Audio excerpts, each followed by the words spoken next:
Hey y'all, how you doing today? We're Sven and Jania from Thunder Ridge Ranch here in eastern Kentucky.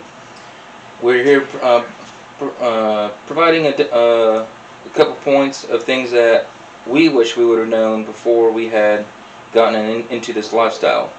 That's not to say that we are completely new to this lifestyle, and I'll kind of get into that here in just a moment. First, I want to highlight the reason why we're doing this video. We were, I guess you could say, challenged amongst many others to make a video such as this, to highlight things that you maybe made mistakes or wish you had at least known or had a better mindset on before you got into it. And this challenge was presented by the YouTube channel Homesteady. If you don't already, we highly recommend you follow them or subscribe to their YouTube channel. They've got 15 years or so of homesteading experience. They've raised all sorts of animals. They've got a wealth of information and knowledge, experience, and they're happy to share that. You can learn a lot from their channel. I know we have. We've learned a lot from their channel and many other channels. So without further ado, let's get into the framework of this video. We are going to talk about 3 points, 3 different things that we wish that we were told before we got into this lifestyle. The first one will be something practical. The second one we were instructed to use as a wild card. And the third point is a hard lesson or a harsh reality. But before we completely get into that, I promised I would kind of give you a little bit of background. And so I'm going to do that. So we're both second generation farmers. That was predominantly in our childhood. For her, she's also a third generation gardener. The farming happened more when she was younger, before she moved as a young age out of state. But the gardening continued on throughout her childhood, and her dad still gardens to this day. As far as me, I grew up on predominantly a chicken farm, a poultry farm. We had all sorts of different birds, including exotic birds, including, if you're familiar with them, the rat-tites, emus and rhea. But that's not the only thing that we had experience growing up with. Right across the road we grew up on, out in the country, right across the road, our neighbor was a pasture of cows, and whenever they get out, we'd help the farmer herd the cows back into the fence, and he'd take care of mending the fence. So that's kind of our background. So we're not new to this lifestyle, but we kind of left the life for a while, lived in town, had our own experiences. I was in the Army for a while. Now, as a result, I'm now hurt and medically retired. And especially having children, we wanted to ensure we were providing not only ourselves, but especially our children, a well-rounded nutrition. And the way that things were going in the grocery stores, and even more so now since we've started this lifestyle, it's gotten so much worse. You don't know what's in the food. And so we wanted to make sure that we knew what was in the food, for not only what are we eating, but what are our kids eating? What are we feeding our kids? We want whole, what's the word I'm looking for? We want wholesome food and nutritional food for the children. We don't need all the other junk, and some of the stuff that they're putting in the food was completely changing their behavior and basically who they were as a person. And as a parent, it's hard to see that. So we wanted to know what we were eating, and what's the best way to do that. Grow your own vegetables in your own garden. Raise your own meat animals. Raise your own animals to get secondary product. And so that's why we got started in farming after so many years of moving away from that lifestyle. And so since we've gotten so far from our roots, we'd forgotten things. There's things that we just didn't know. And so we had to do a lot of research, and we had to do a lot of relearning to get back to those roots. And we're still learning, and honestly, you're always learning. If you're not learning, you're not growing, you're not moving forward. So the first point of what are the three things that we wish we were told before we started this lifestyle was research. You can research all you want and still not get adequate information.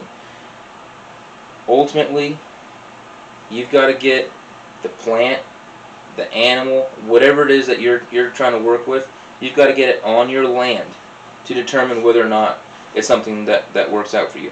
And if that's not an immediate option, or you'd rather take a safer route, you can always look for somebody within your community who's raising that animal or cultivating that plant, and you can volunteer time to work in that avenue and get more familiar and acquainted with it to see if that really is something that you want to do. But ultimately, no matter what the research on the internet tells you of, okay, well, you can't, if you bring in, we'll say, pigs, you can't do this, or that. That might not work for you. You've got to find what works for you. Everybody's program is going to be a little bit different because we all have our own goals. We have our own areas like topography, geography. What works for us as farmers here in eastern Kentucky might not work for the farmer in the middle of Nebraska, and vice versa. He can get away with things that we just can't get away with here in these Appalachian Mountains. So you've got to research, but don't let the research dictate everything of how you perform and function on your farm or homestead. That kind of leads us into number 2, and we kind of touched base on that a little bit with point 1. Number 2 is self-sufficiency. So many people are coming into this lifestyle and they want to be self-sufficient, and you either get a very harsh reality, or you get fortunate and you bump into others in this lifestyle who kind of key you in or cue you into this fact that I'm about to express to you. Is true self-sufficiency does not exist without community sufficiency. So if you want to be truly community sufficient, or if you want to be truly self-sufficient, you've got to be community minded. You've got to be out there with your neighbors. You've got to be out there with your town, your county, your region. You've got to work locally. And that might mean for some it might mean they're volunteering as a ball coach, and they're taking care of the ball field on their own dime. For somebody else, it could mean helping people out in their neighborhood when tough times come or inclement weather arises. It means something different to each and every one of us, and that's something that you've got to figure out on your own. Nobody can tell you what your direct avenue is. You've got to look into your own talents, skills, abilities, what all you have going on. So for every one of us, it's going to be a little bit different. But the main thing is working with your community. If you're giving into your community, you're showing them your work ethic, you're showing them that you are committed to them. When you fall upon your own hard times, they will be there to help you pick up the pieces and keep you growing forwards. And when that happens, you will learn what true self-sufficiency is. Now the third point, the hard lesson, harsh reality of farming, homesteading, is wasted time and energy. And it's not so much that it's wasted, but that it feels like wasted. When you pour in your time, your energy, your money, when you put everything into your animals or your garden, whatever it is that you are doing, and it fails, or it doesn't work, or it doesn't give you the desired results. It burns, it hurts, and it feels like a waste of time. But in reality, it's not wasted time when you fail. When you fail, it's actually your best friend. Because when you fail, it's teaching you a good lesson, a strong lesson. And the reason I say it's a strong lesson is because the pain from failure sticks in your mind in ways that positive lessons just won't and can't. You'll remember a harder lesson easier than others. So don't be afraid of failure. You want failure to teach you. Failure will make you a better farmer, a better gardener, a better whatever it is that you're doing. But when you're pouring in time, energy, money into research, raising livestock, or growing a plant, only to completely change your mind in the middle of doing it, or failed attempts of nursing an animal back to health. These are the things that you don't expect and you don't really think of or you don't really plan for. And when they come, they hurt. But it's like what we say in the military. When you come into these points, you've got to innovate, adapt, and overcome to every situation. Giving up is not an option. Failure is going to happen, but we can't give up. We have to innovate into the moment. We have to adapt and overcome. So, to kind of recap, you've got to do what works for you. You've got to be community minded, and you've got to pour.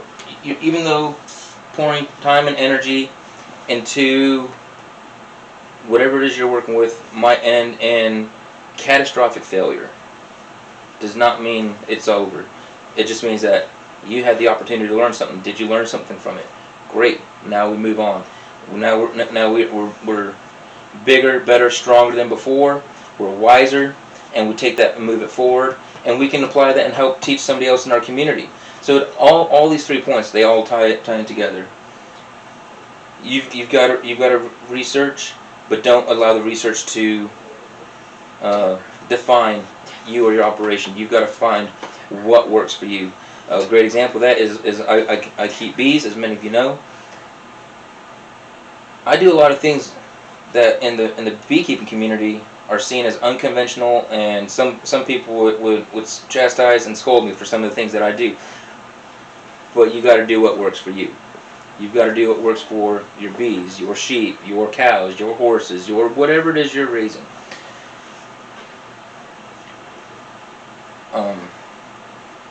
You've got to be community minded. You've got to work with your community if you want true self-sufficiency. You've got to not be afraid of failure, and know that wasted time and energy raising these animals and where it only leads to failure is not wasted at all, because you're learning something through it.